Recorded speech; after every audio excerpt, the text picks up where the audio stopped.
If you are sitting on a portfolio heavily weighted in mega cap technology right now. And assuming Monday's technical bounce was the all-clear signal to buy the dip, right? Right, exactly. If that's you, you need to look at the overnight session immediately. Yeah, it's looking rough. Brutal. The S&P 500 futures are pointing to a brutal implied open, down 0.57%. The Nasdaq 100 futures are sliding a full 1.00%, and the Dow is off 0.46%. It is Wednesday morning, pre-market, June 10th, 2026. The opening bell hasn't rung yet, and, well, the institutional strategy notes hitting our desks this morning show a massive automated liquidation forming. Yeah, the trapdoors are opening. They really are. So our mission for this deep dive is to dissect the raw data, identify the critical support levels where those trapdoors open, and map exactly where the institutional flow is hiding. Because the pre-market volume profile is, it's highly abnormal today. We're looking at a classic triple threat macroeconomic catalyst. Right, it's paralyzing the buy side. Exactly. The market is pricing in severe overlapping risks, and it starts with a sudden, violent geopolitical shock. The situation in the Middle East. Right. Overnight, reports confirmed a U.S. Apache helicopter was downed over the Strait of Hormuz. Oh, wow. Yeah, which immediately prompted U.S. military airstrikes targeting Iranian air defense sites. Oh.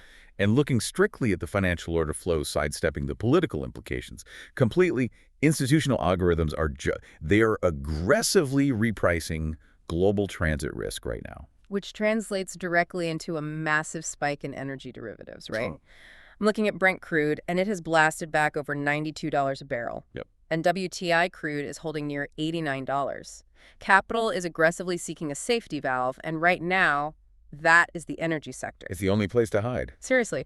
The energy select sector, SPDR ETF ticker XLE, is acting as the primary defensive shield.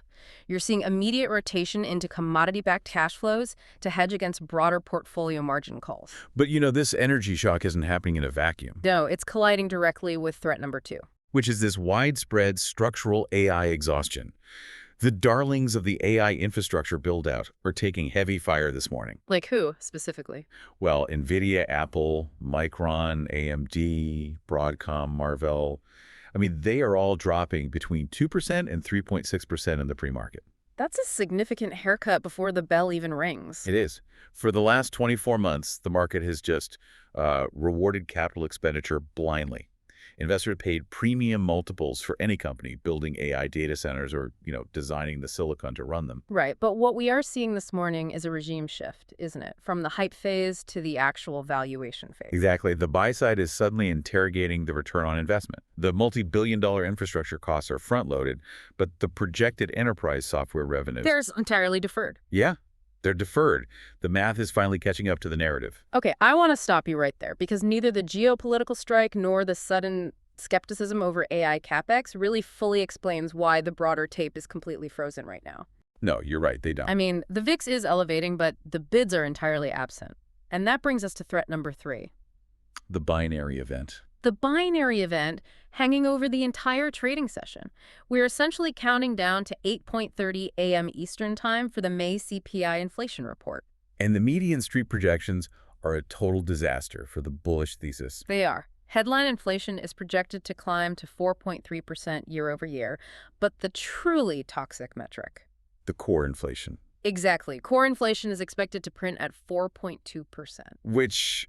if that core number hits 4.2%, it shatters the prevailing consensus on Wall Street. Because that would mark the first time core inflation has broken back above 4% since mid-2023, right? Yep. It signifies that inflation isn't just sticky anymore, it is reaccelerating structurally. So these 3 threats, the Strait of Hormuz, tech valuation exhaustion, and a reaccelerating CPI, they're compounding into a singular crisis of liquidity. It's a closed loop. The geopolitical shock drives crude higher. Right, and sustained $92 crude bleeds directly into headline inflation. Which then forces the Federal Reserve to hold the terminal rate higher for longer. Exactly, and a persistently high risk-free rate structurally dismantles the premium multiples of those Nasdaq tech stocks. It is a mechanical loop of margin contraction. Okay, let's unpack this. Let's dig deeper into the mechanical forces executing that contraction right now. The strategy notes outline a brutal double whammy crushing the tech sector. Driven entirely by the bond market and the foreign exchange market. Right. We need to look at the 10-year Treasury yield. It is aggressively pegged at 4.53% this morning. Up roughly 37 basis points year to date. Yeah, and the immediate catalyst for that yield spike was last Friday's roaring U.S. labor market data. The May non-farm payrolls just shattered estimates. They printed 172,000 actual jobs added versus a consensus expectation of what, just 85,000? Exactly, 85,000. So a labor market absorbing 172,000 new workers in a single month, it completely neutralizes the dovish narrative. Completely. The bond market is reacting by aggressively selling off treasuries, driving the yield up to that 4.53% level. And simultaneously, we have to look at the U.S. dollar index, the DXY. Right, which is currently sitting at 99.90. Knocking aggressively on the psychological 100 milestone. That DXY strength is a direct result of safe haven capital flight out of Europe and Asia, fleeing the Middle East geopolitical uncertainty and basically seeking refuge in the greenback. Right. So for the active trader listening right now who predominantly trades equities, let's connect the macro to the micro here. Walk me through the physical mechanics of this multiple compression. Why does a 4.53% 10-year yield and a DXY at 100 guarantee pain for the Nasdaq 100? Well, it's pure mathematics tied to the discounted cash flow model. The DCF. Right, the standard metric institutions use to value equities. A tech company's valuation isn't based on what it earns today. It's based on the sum of all its projected future profits. Okay. And to figure out what those future profits are worth today, you have to discount them back to the present using the risk-free rate of return. Which is that 10-year Treasury yield at 4.53%.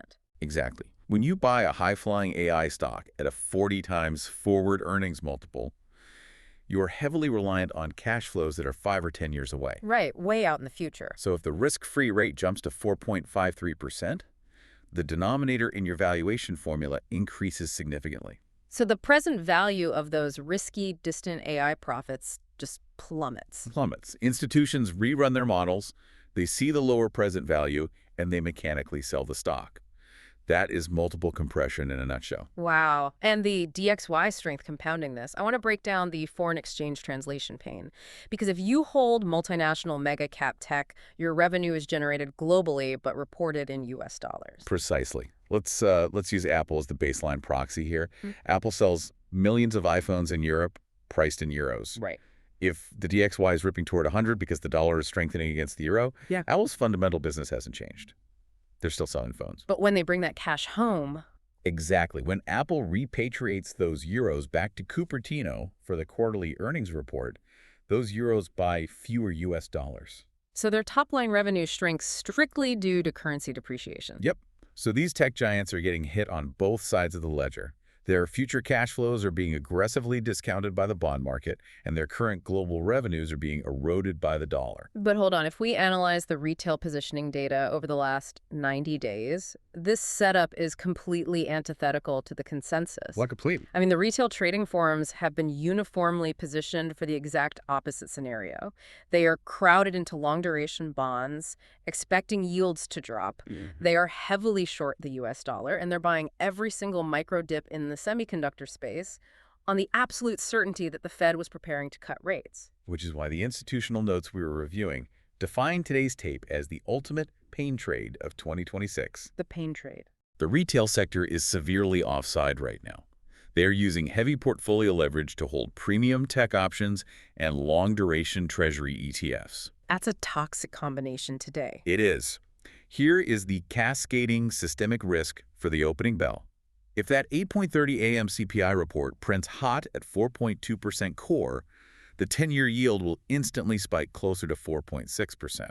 Meaning tech multiples will compress further, dropping those stock prices. Right, and this will immediately trigger maintenance margin calls across retail brokerages. Oh, man. Yeah. When retail traders cannot post additional cash to meet those calls, the brokers will automatically liquidate their long tech positions at the market price. At whatever price they can get. Exactly. That forced selling creates a violent feedback loop, driving prices lower, which triggers a second wave of margin calls. It's an automated liquidation cascade. Yeah. So if retail investors are trapped in this margin squeeze, where exactly is the trapdoor going to open on the charts? We need to define those levels. Let's talk about the specific levels where the floor gives out today. The institutional strategy notes define the current market structure explicitly as a liquidity trap, characterized by severely damaged market breadth. Breadth has been deteriorating for weeks, honestly. Yeah. We're looking at a market where the headline indices, were artificially propped up by a handful of mega-cap semiconductor stocks. Right? Meanwhile, the median stock in the S&P 500 was already trading below its 50-day moving average. Right, it's a mirage. It's like trying to sell a multi-million-dollar mansion in a neighborhood where the primary industry just shut down. The asking price doesn't just dip a few percentage points. No, it enters a free-fall vacuum. Exactly. Until it hits a significantly lower price tier where a completely different class of deep value buyer is willing to step in. That is a liquidity trap. Because once the mega caps give way, there's no underlying support to catch the index. None. Okay, let's apply that to the S&P 500 futures, the ES contract. We need hard numbers for you guys trading this. Let's get into it. The strategy notes define a critical line in the sand support zone explicitly at 7,350 to 7,354. This is the primary bottom the market tested earlier this week. Right. If 7,350 fails to hold upon the CPI release, the notes indicate the higher timeframe trend officially shifts to bearish. What does the volume profile look like below 7,350? Well, below 7,350, you are basically looking at an air pocket. Or to space. Yeah, there's a minimal historical volume to act as institutional support there. Right. If the ES contract breaches that zone, algorithmic trend following programs, or the CHWYs, they will flip from long to short. Ouch. And that structural shift targets a direct slide down to the 50-day moving average, which is currently sitting way down at 7,228 to 7,240. That is a massive drop. What about on the upside? For any bullish release rally to be taken seriously, key resistance is sitting at 7,460 to 7,493. The bulls absolutely have to reclaim 7,493 on high, sustained volume. To invalidate the emerging head and shoulders pattern on the daily chart. Exactly. Only then can they retarget the contract highs near 7,632. Okay, moving to the Nasdaq 100 futures, the NQ contract, where the tech damage is really concentrated. The pre-market support here is established at 29,100 to 29,200. And the notes are pretty blunt on this technical setup. A hot CPI print will effortlessly breach this floor. Oh, without a doubt. This will actively trap late-stage tech buyers who bought Monday's bounce, driving the index straight down into the primary institutional support block at 28,800. Right. Upside resistance is dense between 29,740 and 30,000. As for the historical peak of 30,807, the institutional models have completely removed that target from the immediate probability distribution. Yeah, it's gone. But I want to clarify a critical distinction regarding that 30,000 resistance level on the Nasdaq. Okay. If the CPI report triggers a spike and we see the index push up toward 29,800, you must monitor the order flow. Why is that? Because in a liquidity trap, upward price movement below structural resistance is rarely organic fundamental buying. It is almost entirely short covering. Meaning traders who are already heavily profitable on short positions are simply buying back the underlying asset to close out their trades and lock in their gains. Yep. They aren't initiating new long positions. They're just exiting the market. Exactly. Short covering creates sharp, violent, temporary price spikes that look identical to a market bottoming out and recovering. But it's an illusion. It is. Because once those short sellers have finished covering, the buying pressure instantaneously vanishes. Since there are no actual fundamental buyers stepping in behind them, the market then drops even harder. Easily breaking the previous lows. Exactly. That is the mechanical trap. Traders who try to buy the dip during a short covering rally find themselves instantly underwater. Volatility is actively expanding. So the move here is caution. Capital is aggressively reallocating to defensive postures. The institutional mandate right now is capital preservation.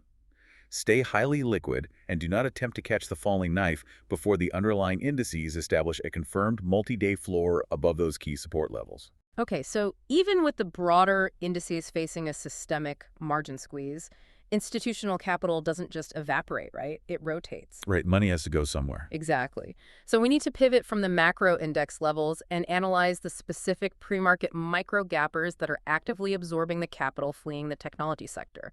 Where is the smart money executing gap-and-go setups this morning? Well, the rotation is aggressively favoring pragmatic cash-generating sectors. Yeah. We are seeing massive flow into Midwestern defensive consumer cyclicals. Oh, really? Yeah.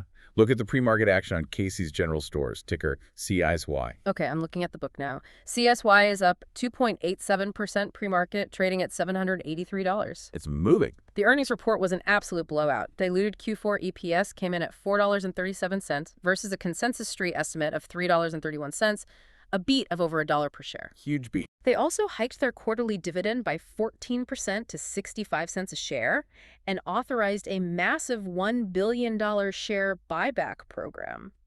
I mean, why is a Midwestern convenience store commanding this much institutional attention on a morning when the broader market is collapsing? Because in a high-inflation, high-yield environment, institutions demand immediate cash flow, not deferred promises. CASY operates in a highly defensive, inelastic microeconomy. That makes sense. Regardless of what the 10-year yield is doing, people in the Midwest still need fuel, they still buy groceries, and they still buy prepared food. It is a highly insulated business model. And that billion-dollar buyback provides a massive corporate put under the stock price. Exactly. The bull case breakout level clears the $800 psychological barrier. If the broader market drag forces profit-taking, institutional buy-side support is established heavily in the $750 to $760 zone. Okay, let's look at another aggressive rotation play, Cracker Barrel Old Country Store, ticker CBRL. This ticker is surging wildly, up between 7% and 11% in pre-market volume. Yeah, this one is fascinating. It appears to be a massive beat-and-raise turnaround story. They reported a Q3 adjusted EPS of 29 cents, which completely obliterated the analyst consensus that was projecting a massive 45-cent loss. The 74-cent fundamental swing. Unbelievable. Furthermore, management aggressively raised their full-year adjusted EBITDA guidance to a range of $120 to $125 million. And Wells Fargo stepped in this morning to upgrade the stock to overweight. But, the magnitude of this 11% pre-market pop isn't just about the earnings beat. You have to look at the mechanics of the trade here. What's driving it? Cracker Barrel was one of the most heavily shorted consumer discretionary stocks on the board. The prevailing institutional thesis was that their turnaround plan was a structural failure in a high-inflation environment. Okay, so a ton of people were betting against it. Right, you had massive funds crowded into a very small exit door, so when the company posted positive EPS and raised EBITDA guidance, it completely invalidated the short thesis. So the short sellers are getting caught in a brutal margin squeeze of their own. They are forced to aggressively buy shares at the market, asked to cover their positions before their losses become infinite. That is the short squeeze mechanic in action. The panicked buying from the shorts drives the price higher, which triggers margin calls for the remaining shorts, forcing them to buy as well. Wow. For active traders watching CBRL today, the critical bull breakout level is $42. Reclaiming that level on heavy volume clears the path to the $45 or $47 resistance zones. And if it fades? If the squeeze exhausts itself at the open, watch for bear support to materialize down at the $34 to $35 level. Got it.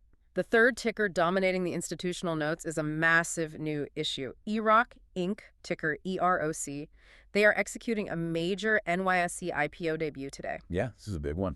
They priced an upside offering at $21.50 per share, raising $600 million at a $4.7 billion valuation. Their core business model is providing utility-grade, modular natural gas generators designed specifically to bypass utility grid bottlenecks. And their target market? AI data centers and industrial pods. See, this is the missing infrastructure link that the market completely ignored during the semiconductor run-up. They were just looking at the chips. Exactly. The data centers required to train and run these next-generation AI models draw an unprecedented amount of baseline power. They are literally overwhelming local municipal power grids. The chips are useless if you cannot power the facility. It's the ultimate derivative trade. It's like selling the shovels during the gold rush. Instead of paying a 40 times multiple for a semiconductor company, institutions are buying the company that physically powers the data center. Yep.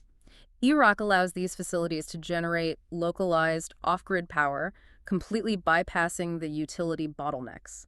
It is a tangible, physical infrastructure, pure play, riding the AI energy crisis. And this highlights the exact through line for today's market structure. How so? Well, institutional capital isn't abandoning AI. It is just rotating away from stretched speculative multiples and redeploying directly into pragmatic physical infrastructure that generates immediate revenue. That's a huge distinction. It is. For the EROC debut today, the upside bull target is an initial squeeze toward the $25 mark on heavy day one retail and institutional volume. The bear target is a breach below the $21.50 IPO offering price. Okay. If underwriters fail to defend that $21.50 IN, it triggers technical selling down to the $20 floor. All right, I want to highlight a couple of quick pre-market movers before we wrap. Nike, ticker NKE, is sliding over 1% following a direct downgrade from RBC Capital Markets. Interesting. Conversely, CHWY, ticker CHWY, is grinding up 1.24% as the street positions ahead of their first quarter earnings report, which hits the tape before the open. We'll be watching that one. So we've mapped the immediate geopolitical shockwaves, the tech multiples compression, and the specific capital rotation into defensive value and physical infrastructure. But as we approach the bell, the strategy notes point to a much larger structural shift forming in the background. Yeah, the underlying anxiety in the bond market isn't just about today's CPI print. What's the bigger picture? It is about a permanent regime change regarding the Federal Reserve. Next week, Kevin Warsh is stepping in to chair his first FOMC meeting. Right. Historically, Warsh has been an aggressive hawk, highly critical of quantitative easing, and deeply skeptical of using monetary policy to bail out equity markets. He's not going to rush to save the tape. Exactly.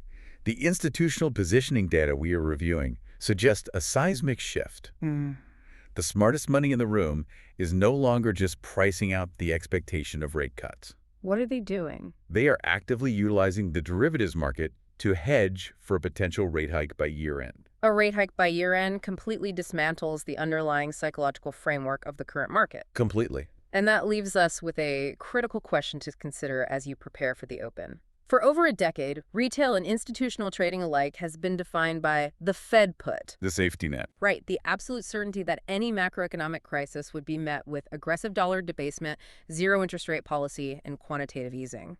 That environment trained traders to blindly buy every dip, knowing the Fed would ultimately flood the system with liquidity.